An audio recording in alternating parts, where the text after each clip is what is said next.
Hi, peeps. You're listening to She's My Cherry Pie, the baking podcast from the Cherry Bomb Podcast Network. I'm your host, Jessie Sheehan. I'm a baker, recipe developer, and the author of 4 baking books. Each Saturday, I'm hanging out with the sweetest bakers around and taking a deep dive into their signature bakes. This week, we're revisiting our episode with Camari Mick, the executive pastry chef at the Musket Room, a Michelin-starred fine dining spot, and Raff's, a French-Italian restaurant and bakery, both in New York City. Camari has been hailed as the city's dessert doyenne by the Michelin Guide and was recently named one of Food & Wine's 2024 Best New Chefs. She is known for infusing Caribbean flavors into her desserts, like she does with her Tres Leches Cake that is served with jerk ice cream.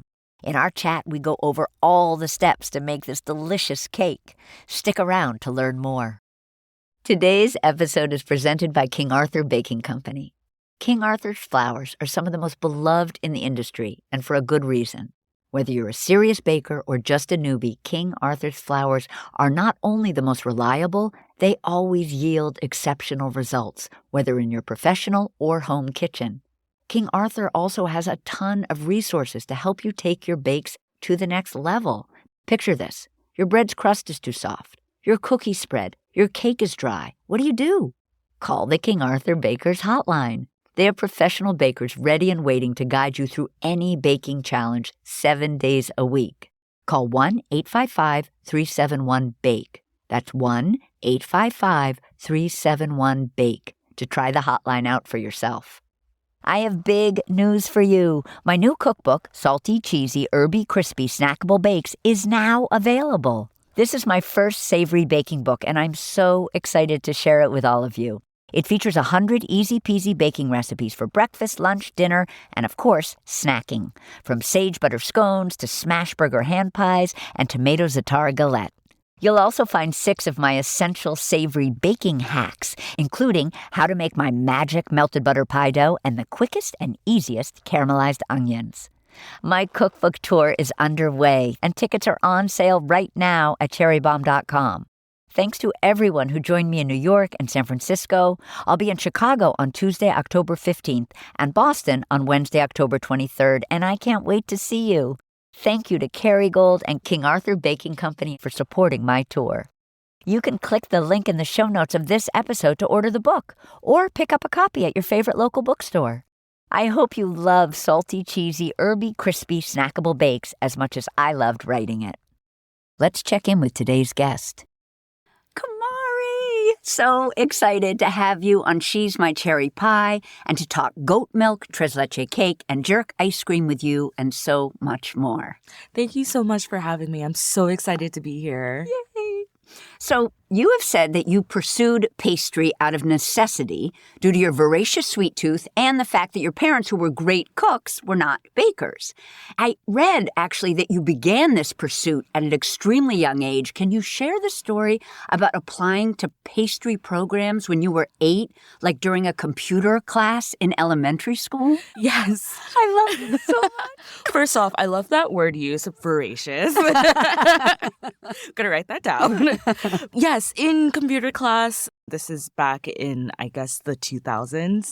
There was just a time where you would have like free 5 minutes to, search the web. And I was looking up pastry colleges and everyone was in France. So I ended up applying, putting my phone number, putting my name, and they would call my mom. But like, can we speak to Camari? In a French accent too. So she's like, what has she gotten into? But overall, yes, I couldn't help myself. My mom and I would bake together when I was little, but she didn't know how to bake either. So we were learning together, and it created a really strong bond. And it blossomed into my whole career that we see today. Incredible. Can you tell us some of the things that you baked with your mom, or the first couple of things? Yes. So we started off really easy with, Duncan Hines. Or Betty Crocker. Betty Crocker. Yeah. The cake boxes, just the simple cake mix, or like the quick breads, banana bread. Especially when my dad was going on the road, we would make like banana bread for him to take. He's a truck driver, so he would be away for a week at a time. What else did we make? My mom's, she calls them mom's donuts. It really wasn't us baking, but the Pillsbury biscuits. We would cut them out with a vanilla top and create a donut, and then we would fry them. So baking sort of became this weekend hobby for you as you were growing up, and in high school you were baking things and selling them, and you ended up studying pastry arts in Philadelphia, and partly due to your dad. Can you tell us what he said to you when you told him and your mom that you were going to be a forensic pathologist, which I absolutely adore? So he sat me down at a table and he said, looked me like dead in my eyes. He was like, are you sure about that? You know, you like baking. You're becoming really good at it, clearly. Why don't you go study? Because if you do something that you love to do, you'll never work a day in your life, which is true. I feel like the amount of work we did put in to open up Rafts and, you know, maintain Musket Room to hold our Michelin-starred, it is a lot of work, but I would not trade it to do anything else. So now I want to talk about Musket Room and Rafts, both of them women-owned and run restaurants in New York City, which I adore. And you are the executive pastry chef at both. The Musket Room, which is the Michelin-starred restaurant in New York City's Nolita neighborhood, and then the more casual Rafts, which is a nearby kind of French, Italian bakery restaurant. And you're also an owner and partner in Rafts, which is amazing. Congrats to you on that. Thank you. And I love this story so much. But you were originally hired after the owner of Musket Room saw your donuts for sale on Instagram and ordered them. And this was maybe the beginning of the pandemic or a year into the pandemic? This is the summer of the pandemic. So I did a pop-up at Mason Yaki for Black entrepreneurs. And post that, I was like, I need to do something to keep up this momentum that I have. I got a bunch of new followers. I met so many great people. And I still had idle time on my hands. So I was like, okay, what do I do? So donuts. I can fry donuts, you know. Obviously, you and your mom have been doing it since back in the day. Right. So I kind of like created this, what came to be now is the creme brulee donut.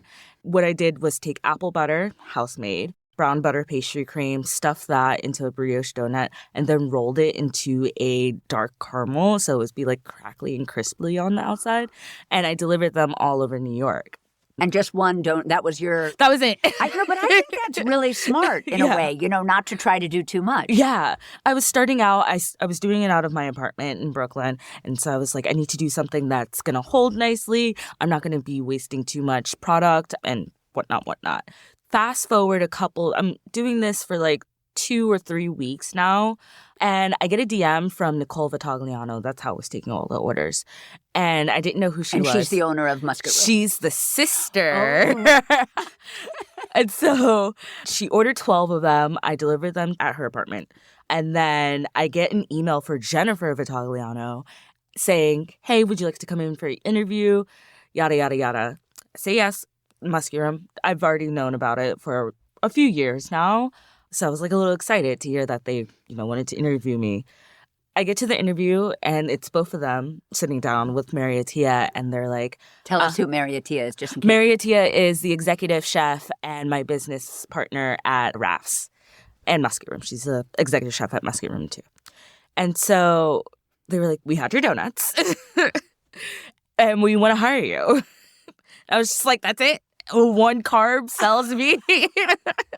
That's all I have to do? Oh, bless. So I was pretty much hired on the spot for the idea of opening a food truck that's going to sell all-day bakery cafe accoutrements and such. That's how I got the job at Musket Room. I love that. So working at both Musket Room and Rafts forces you to be like two very different pastry chefs. One is with plated desserts and maybe tweezers, and the other is much more casual. Would you say that one more exemplifies your dessert style than the other? And is it hard to put on two hats and have to do both? I mean, obviously it's hard, but tell me how that feels. I definitely feel like two different pastry chefs, especially almost like a Dr. Jekyll and Mr. Hyde situation. One pastry chef, does like the night, and then there's one that comes early in the morning at 3 a.m. So it's just like, it's a lot sometimes. But at Musket, I feel like I am more able to express myself, being that we are a globally inspired restaurant. So I'm able to put my heritage and my travels, my personal travels, into dishes. But yes, I feel like I'm able to express myself a little bit more and be more authentic. Then there's Rafts. It's still an honor and a huge part of me to be a part of RAFs because I am classically French trained. And then I worked in several Italian restaurants early in my career. So a lot of techniques and a lot of applications come very easy for me for French food and Italian food.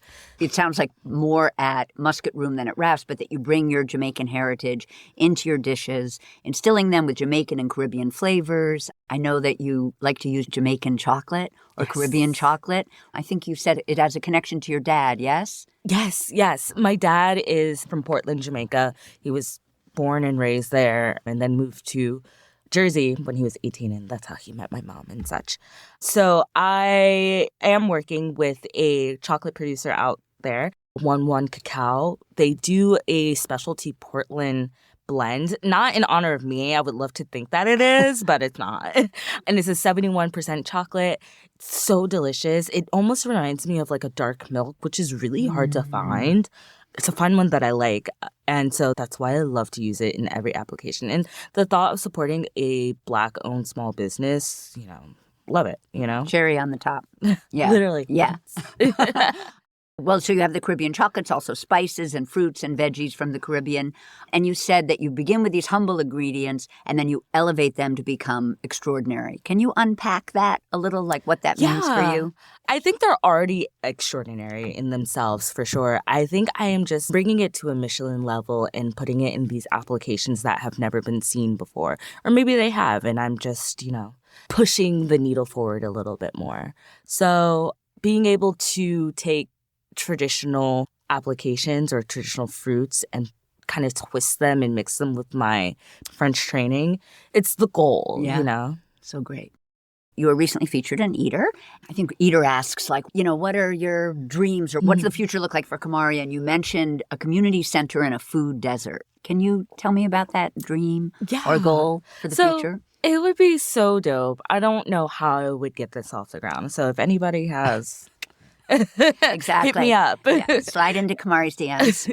But essentially, I would love to create a community center where the focus is growing the community. So not only education, but being able to supply the community. So I would love to have like a community garden where we're growing fruit, we're growing herbs, vegetables, everything that, can feed a family. And so they come in, do their time with the community garden, but then we also have classes to how to can your own food, how to be self-sustainable, because you never know what can happen.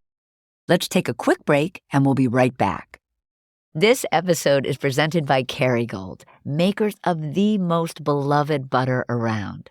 I've hosted more than 75 episodes of this podcast, so I've become an expert on what the best bakers in this country love when it comes to ingredients, and it's fair to say that Kerrygold butter is at the top of their lists. And mine too. After all this time as a professional baker and recipe developer, I've gotten pretty picky about the ingredients I keep in my pantry and my fridge, so it should come as no surprise that Kerrygold is a must for lots of my bakes. I use it when making the cheddar Old Bay butter swim biscuits from my new book. Yes, the biscuit dough literally swims in a pool of butter as it bakes. And in my, dare I say, genius melted butter pie dough, I also use it in my epic snickerdoodles and in the marshmallow frosting for my devil's food cake. I think I might need to get in the kitchen after this recording session. Why is Kerrygold butter so special? It's made with milk from Irish grass-fed cows and has a rich flavor and creamy texture thanks to its naturally higher butterfat percentage. This also gives Kerrygold butter that beautiful natural golden yellow color we all know and love. If you haven't baked with Kerrygold butter yet, now is the perfect time to try and taste the difference for yourself. Head to KerrygoldUSA.com to learn more. And DM me your bakes. I'd love to see what you're up to. Big news from Cherry Bomb. The fall issue of their print magazine is all about the creative class, highlighting innovative and imaginative folks in and around the food world, including fashion designers, artists, photographers, and of course, lots of pastry chefs. There's even a recipe from my new cookbook inside. You can subscribe to Cherry Bomb and get 4 issues delivered straight to your door, plus free shipping. Head to cherrybomb.com for more. So now I want to talk about the goat Tres Leches Cake with jerk ice cream dessert. You've said this is one of your favorite dishes, which I love. But before we go deep into the recipe, I just wanted to talk about it a little more generally. You've said that the dish is like an ode to your Jamaican heritage, that different parts of the dish have different meanings, ingredient-wise and also visually. I love this, that there's 3 different types of animals and their milks, cow, sheep, and goat, in this dessert. And goat milk specifically is not typically an ingredient on a fine dining menu, as opposed to cow milk, which, yes, you would see. Can you tell us why you included it and how we should imagine? I mean, some people, of course, have had goat milk, but explain to us sort of flavor-wise what the goat milk adds or how it differs from what many of us are used to, which is cow milk. Yeah. Goat milk is very funky compared to cow's milk. It has a lot of those grassy, barnyardy flavors because of what they eat and what they digest. Definitely, a lot of people are opposed to goat's milk, but I say give it a try. One popular application that I love to use to acclimate people to goat's milk is making cajeta, which is also seen on the dish. And cajeta, all it is taking goat's milk with 10% of the weight in sugar and then a little vanilla, a little cinnamon stick, and boil that down. And you have like a really nice dulce de leche texture feel to your goat's milk. So is that almost like a sweetened condensed milk, but out of goat milk? Yeah. Yeah. I love that. Right? It's so good. Yeah. It's so delicious. You can make ice cream out of that. You could just pour it in your coffee, pour it in your ice cream. Before we get into the recipe, can you just tell the listeners, most of them probably know, but in case they don't, what a Tres Leches cake is? Oh, okay. So yeah, a Tres Leches cake is a sponge cake typically made with flour, eggs, sugar, maybe some vanilla and salt. The cake is then soaked with 3 different types of milks. Traditionally, a cream, a milk, and a sweetened condensed milk. Poke some holes into it, soak it, and then serve it with whipped cream, maybe a little cherry on top. First things first, we're going to make this sponge cake. Tell people why a sponge cake is really what you want. Tell us why that's really the cake you want when you make Tres Leches. When you make Tres Leches, you want it to be airy. You don't want it to be super dense, so you want a nice fluffy sponge that's going to literally soak up all that liquid that you're going to pour over. So first things first, we'll make this sponge cake. We're going to use evaporated goat milk, which I love, and goat butter. We're going to heat the oven, 350-degree oven. You're going to line a hotel pan, which is kind of like a home baker's 9 by 13-inch pan. Yeah. Is that fair to say? With parchment paper. And do you not grease the pan? Do you just line it with paper? I just line it with paper. There's no need to grease the pan, so you could save some. Perfect. And then in the stand mixer with a whisk attachment, you're going to whisk your egg whites and your sugar until stiff peaks form. Then you're going to whisk in your yolks. So you've separated your eggs. You're going to whisk in your yolks. And then you're going to alternate whisking in your all-purpose flour and your evaporated goat milk. So is this something that you've made, or is this something you purchased in the grocery store? This is something you can purchase in the grocery store. Whole Foods has it. Amazing. Yeah. I was going to ask if it's easy to find. And then you're going to stream in some melted goat butter. Then you're going to, I assume, scrape the bowl with a flexible spatula. Mm-hmm. And I wondered if you're using those restaurant supply ones that are like red handle, big white top. Absolutely. Love those from my bakery days. But I'm assuming if somebody was making it at home, you would just be using like a flexible spatula. Yeah. So you're going to scrape the dough into our prepared pan. And about how long will we bake it for? So everybody's oven is different. Yep. I wouldn't say 35 to 45 minutes, depending on the size batch and your oven. But one thing that you're going to look for is a golden crust on the top and a toothpick that'll come clean through the middle. And that's it.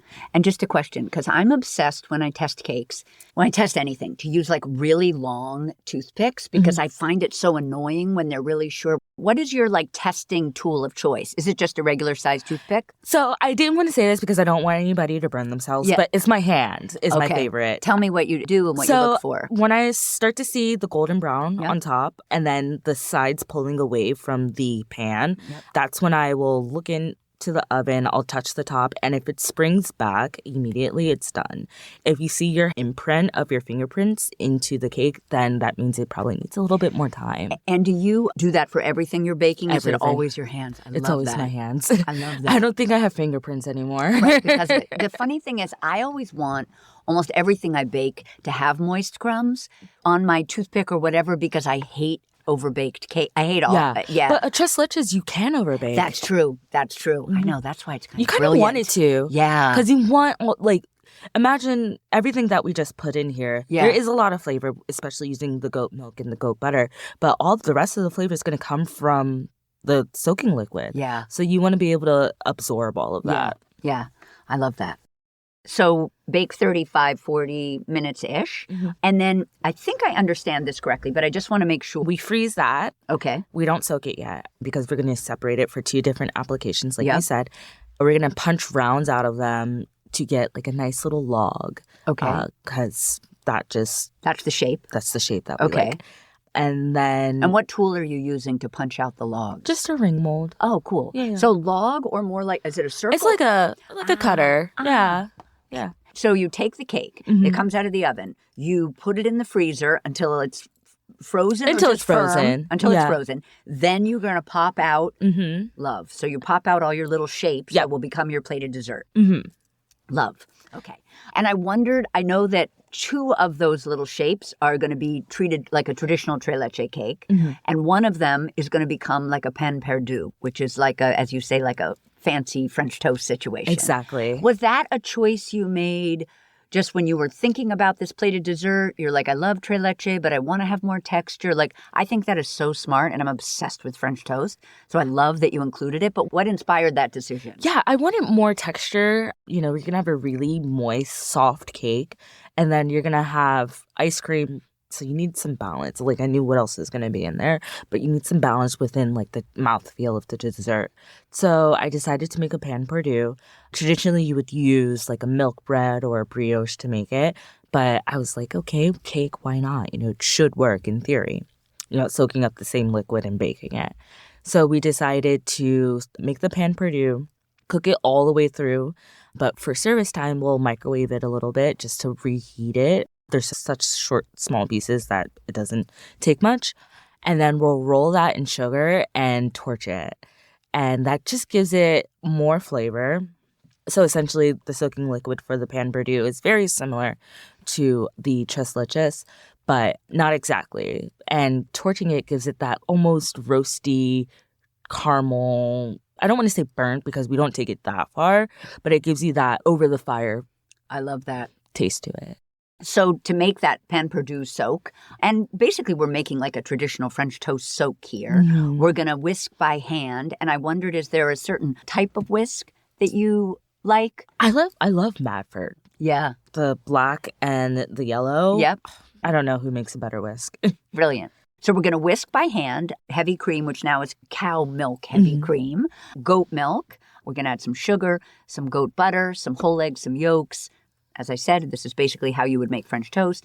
After we whisk it together, we're going to strain it. What are we straining out? Just to ensure that all the yolks dissolved. We don't want, you know, a guest getting like a really eggy part. So that just helps make sure everything's homogenous and that we're going to have the best soup. And sometimes the whites can be a little, I find like sometimes like the chalazé part. Yeah. Honey, fancy word. I want to learn. What's chalazé? Chalazé is the connective tissue between the egg and the yolk. Oh my God, I love The chalazé. Next time I'm like, oh man, my chalazé. I want to impress everyone in my family. Okay, we've baked the cake, we've frozen the cake, we've popped it out into shapes. We're going to take one of them, because this is for the pan perdu, and we're going to soak it. First of all, I wanted to ask how long, and I also wanted to ask, so we're not like the way you would with Tres Leches. We're not poking it and pouring the soak over. We're doing like when you make French toast. Like you take the bread and you soak it in the liquid and then you saute it or cook it over the stovetop or however it is. So is it just a fast turn in the mixture, or are we letting it sit in that? I let it sit in that. That should be soaked around like 4 p.m. when service starts at 5, and we'll get our first dessert ticket around like 6-ish. So that should always be soaked so it has as much time to absorb all that liquid. For the pan perdu, that can soak about 15 to 20 minutes before you bake, for the sole reason that gets served warm, so the soak doesn't need to be overtly like dense in it, but it needs to be throughout it. So we're going to soak our baked sponge maybe 15 minutes or so, and then we're going to bake at 350 until baked through. And when you say baked through, does that mean, because it's already baked technically, but just that the top looks kind of dry and toasty and doesn't look... You just want the egg to be cooked through again, and that's it. Right. Especially, like, we're going to microwave them a little bit later, so they'll be fine. So we're not soaking by making holes. We're just soaking like you would French toast.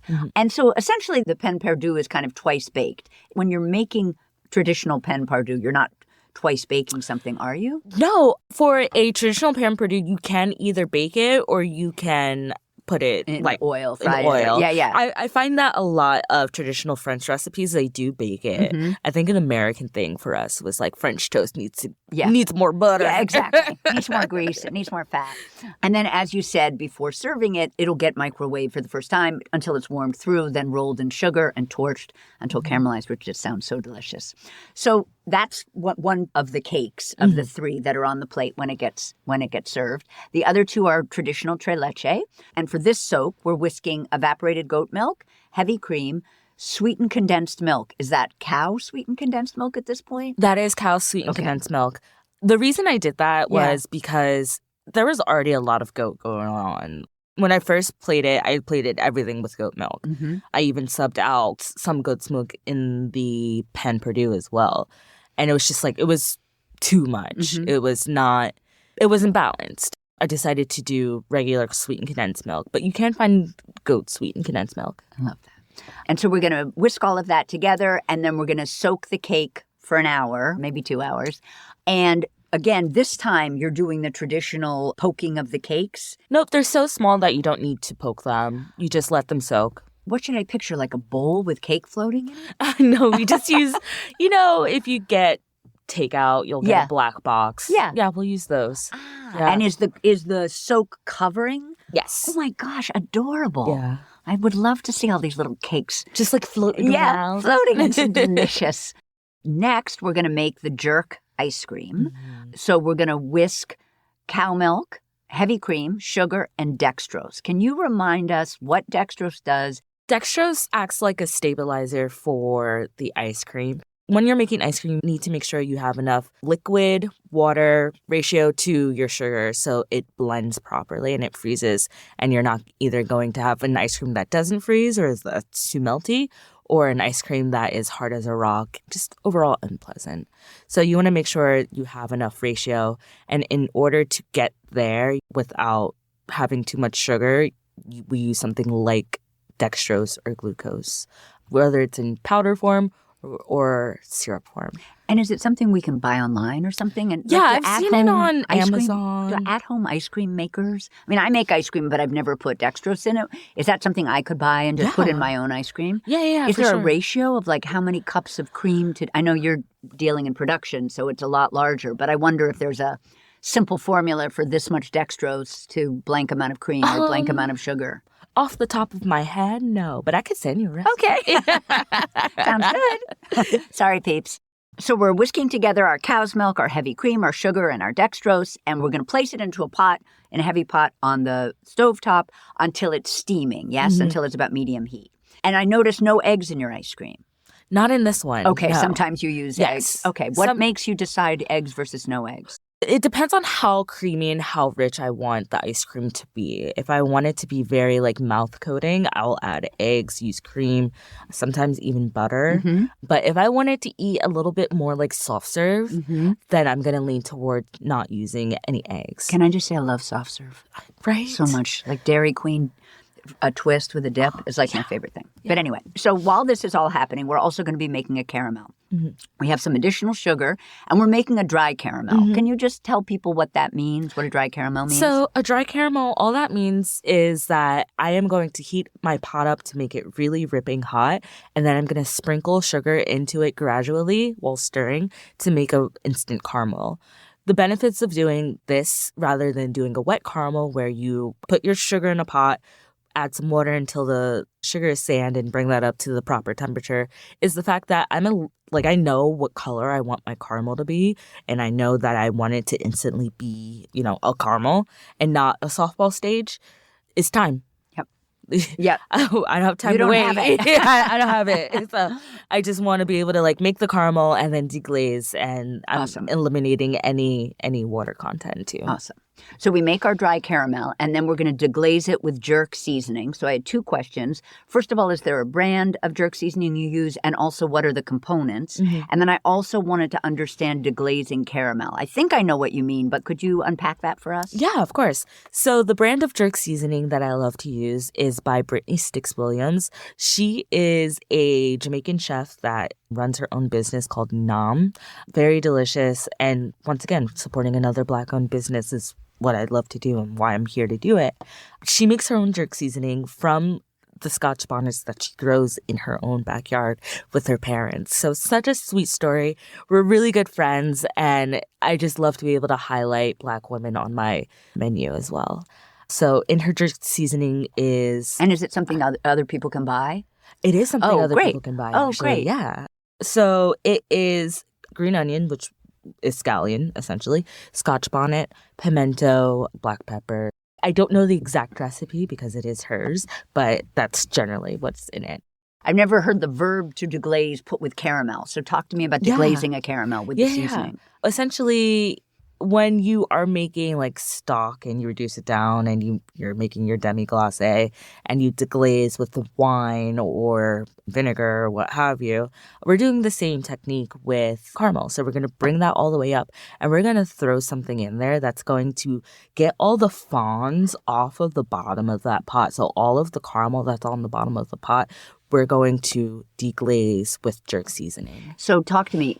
The fronds are not burned bits that have stuck to the bottom. They're just sort of the solids almost that have formed at this. Yeah. And also tell me that other fancy word. I've already forgotten the word for the thing that connects the yolk to the white, but I'm going to... Chalice. Chalice, thank you. But another word you just said like deglace. Oh, demi-glace? Demi-glace, yeah. Tell us what that... I mean, probably all the listeners are smarter than me and they know, but tell me what demi-glace is. No, for sure. That is just a stock that you reduce all the way down and you're going to add maybe some more aromatics to it to get this like nice, really nappe style. Yep.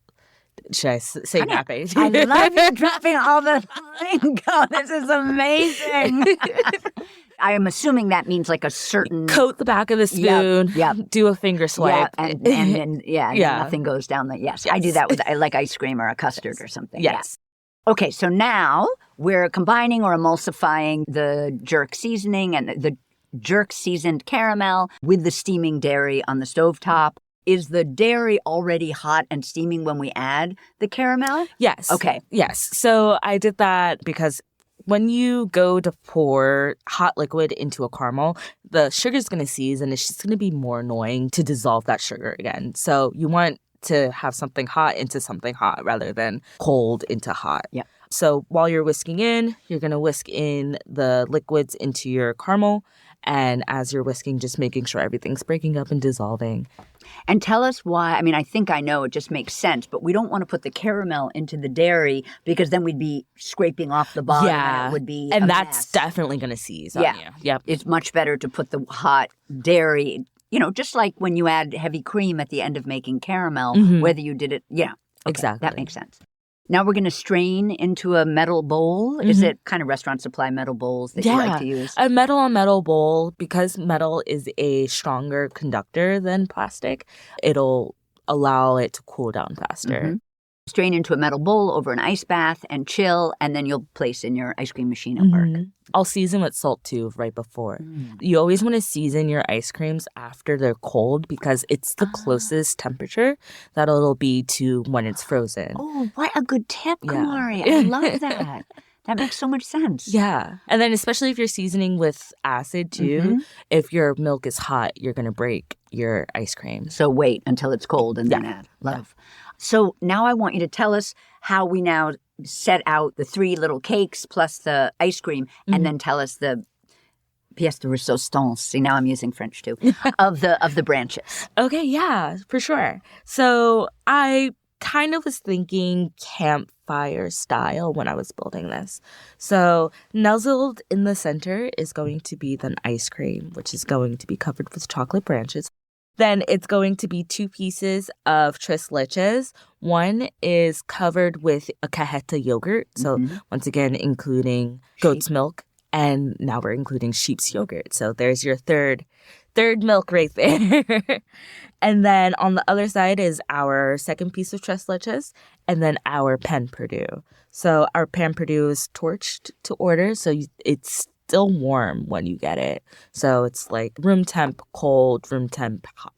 Cajeta, that's what you described before, that you're cooking on the stovetop. But I thought I saw somewhere that you describe it as a yogurt. We take sheep's yogurt and then we strain the liquid out overnight. We add our cajeta into it. Oh, love. So you have the tanginess of the sheep's yogurt and then the sweetness. Oh, I love that. Yeah. I love that. Yeah. All right. And then you lay these chocolate Jamaican, or you call them chocolate Jamaican branches on top. And I was hoping for 2 things. First, I would love to know how you make them. And then also there's a great story about why you put them on the ice cream. So could you tell us about how you make them and then why they're there? The branches are there because of the history of jerk itself. Jerk was discovered, created by the Moors, the slaves that escaped the plantations and went up to the Blue Mountain Hills.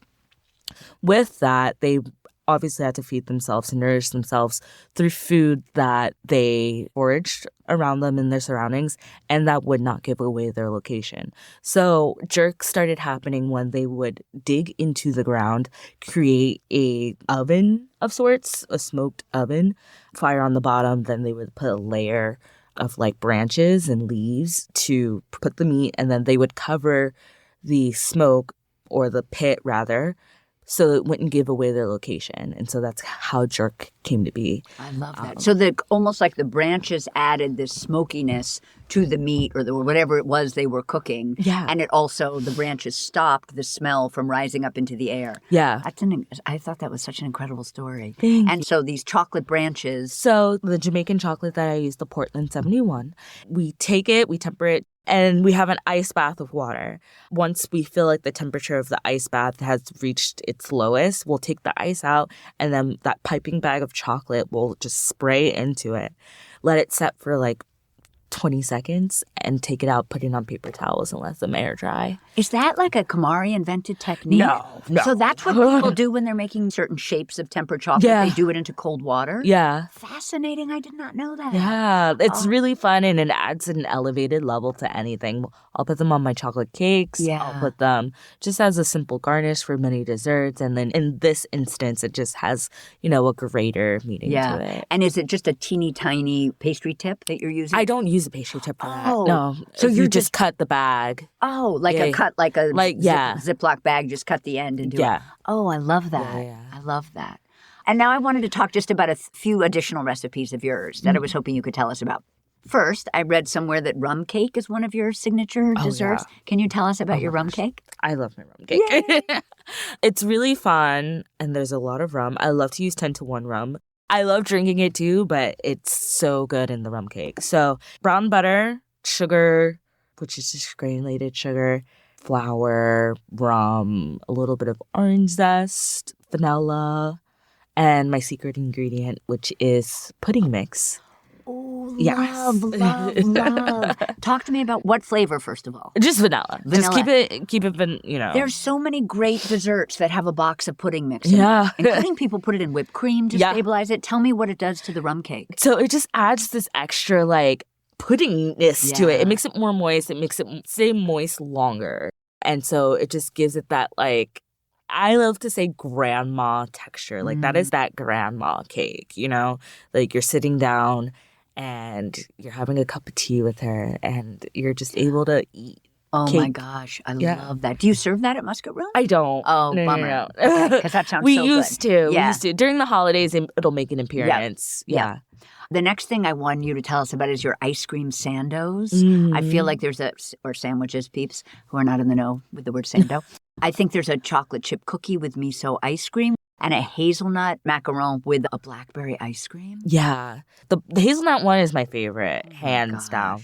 So we just took our traditional macaron recipe, took out the almond flour, replaced it with hazelnut flour. So good. I think they're actually 10 times better because they lend themselves to be not overtaken by the sweetness. Yeah. You Also, know? but I don't love macaron. But if a macaron had hazelnut flour, which is definitely my favorite flour and also one of my favorite combos with chocolate, Yeah. oh my gosh, that sounds delicious. Yeah, it was so good. I should bring this back. And then we made a blackberry glacé. And what's so fun about this Tell me about recipe- what glacé is. A glacé is really like the French word for ice cream. Okay. I know there's more to it, but I don't know. Yeah. But what's so fun about this recipe is that we make a sorbet recipe. I use sorbet stabilizer in it. And so, I'll tell you the difference between making sorbet and making ice cream. We just went over how to make the jerk ice cream, which is very similar for most, sans the eggs. Mm-hmm. For sorbet, let's start with a sorbet syrup. You take your water, heat it up with dextrose, sugar, some acid, and your sorbet stabilizer. Bring that to 90 degrees Celsius to activate the sorbet stabilizer. Cool it down, and then you could use that base and blend in fresh juice, fresh purees, anything that you want to use to turn it into a sorbet. And then you'll do that by measuring the bricks, which is another episode. And is sorbet stabilizer something people buy? Or that's you can buy that. You can buy that. Yeah. Online or Yeah, that's something. not just Okay. a chef thing. You Okay. can get it online. You could go to SOS Chefs here Okay. in New York. Or you could do the same idea with that, but changing your water out for a puree Mhm. and thus making it a little bit stronger. Yep. So we do that, and then we cool that all the way down, and then we add fresh milk into it. So, Yum. but Yum. when you do something like that, it definitely has a different shelf life Mhm. because you're not pasteurizing that milk. Mm-hmm. And these ice cream sandwiches are things maybe you'd sell at Rafts in the We summer? sold them at Musket during the summer. Yeah. Ooh, yum. Yeah. Yum, yum, yum. And the chocolate chip cookie with the miso ice cream, is that your chocolate chip cookie with miso in it as well? So the Yeah. miso's in two components? Yes. Love. Then I want to hear about the sweet potato bao bun. Oh. Because I think it's another signature and it's based on a recipe of your mom's. Yeah. So tell us about that. Yes. That's actually one of my favorite recipes. Aw. It takes a brioche recipe, an eggless brioche recipe. And as that's proofing, I essentially make my mom's sweet potato pie a little adjusted. I exchange some regular butter for brown butter, some brown sugar. So I take the sweet potato, roasted sweet potato, blend that down, adding some cornstarch, some eggs, brown sugar, brown butter, salt, and then aromatics. And then I cook that. It cooks best when I steam it in the oven just to cook those eggs and set it.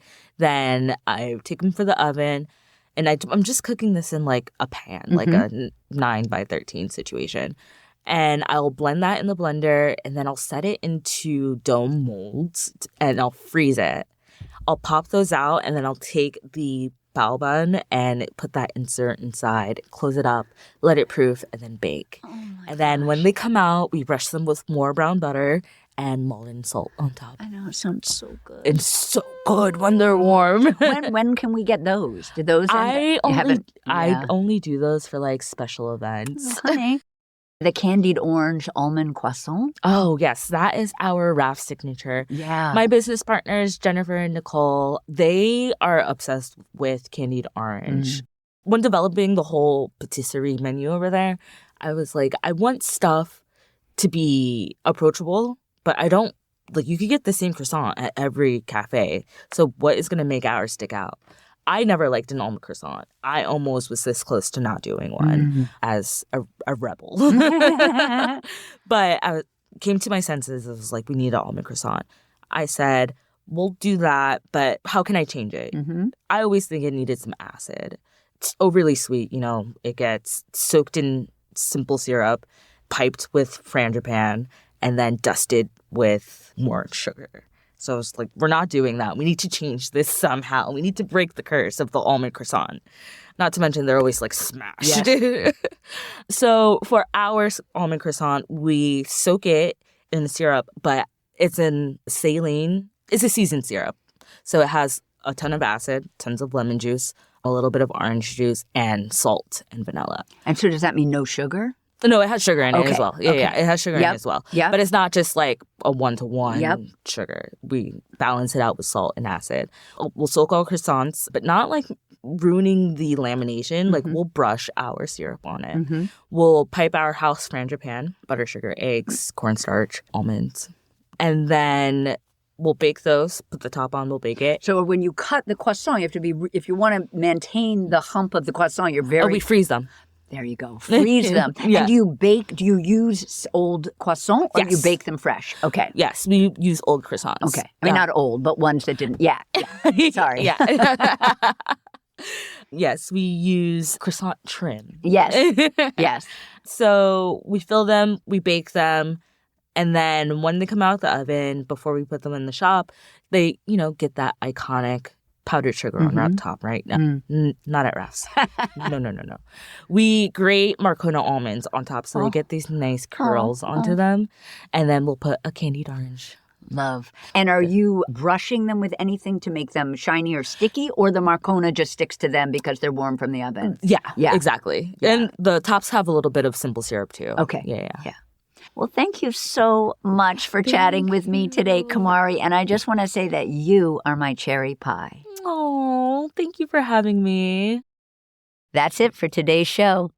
Thank you to King Arthur Baking Company in Kerrygold for supporting this episode. Don't forget to follow She's My Cherry Pie on Apple Podcasts, Spotify, or wherever you listen, and tell your pals about us. And remember to head to cherrybomb.com for more information about my book tour. She's My Cherry Pie is a production of the Cherry Bomb Podcast Network. Thank you to CityVox Studio in Manhattan. Our producers are Carrie Diamond, Catherine Baker, and Jenna Sadu. And our content and partnerships manager is London Crenshaw. Thank you so much for listening to She's My Cherry Pie, and happy baking.